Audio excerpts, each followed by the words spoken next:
ನಮಸ್ಕಾರ ಗೆಳೆಯರೆ.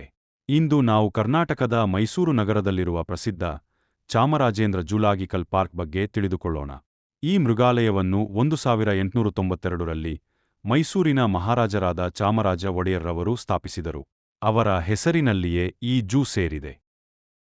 1907 ಹೆಚ್ಚುವರಿಯಾಗಿ 6.22 ಎಕರೆಗಳನ್ನು ಸೇರಿಸಲಾಯಿತು. ಮೈಸೂರು ಮೃಗಾಲಯದಲ್ಲಿ ದೇಶದಲ್ಲಿ ಮೊದಲ ಬಾರಿಗೆ ದೊಡ್ಡ ವಾನರ ಆವರಣವನ್ನು ನಿರ್ಮಿಸಲಾಯಿತು.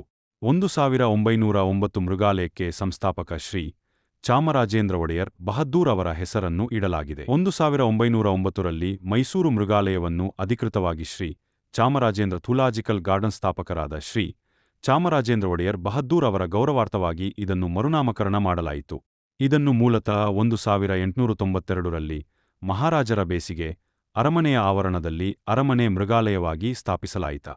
ಆರಂಭದಲ್ಲಿ ಮೈಸೂರು ಮಹಾರಾಜರು ಸ್ಥಾಪಿಸಿದ ಈ ಮೃಗಾಲಯವನ್ನು ರಾಜ್ಯ ಸರ್ಕಾರದ ಉದ್ಯಾನವನಗಳು ಮತ್ತು ಉದ್ಯಾನವನ ಇಲಾಖೆಗೆ ಉಡುಗೊರೆಯಾಗಿ ನೀಡಲಾಯಿತು.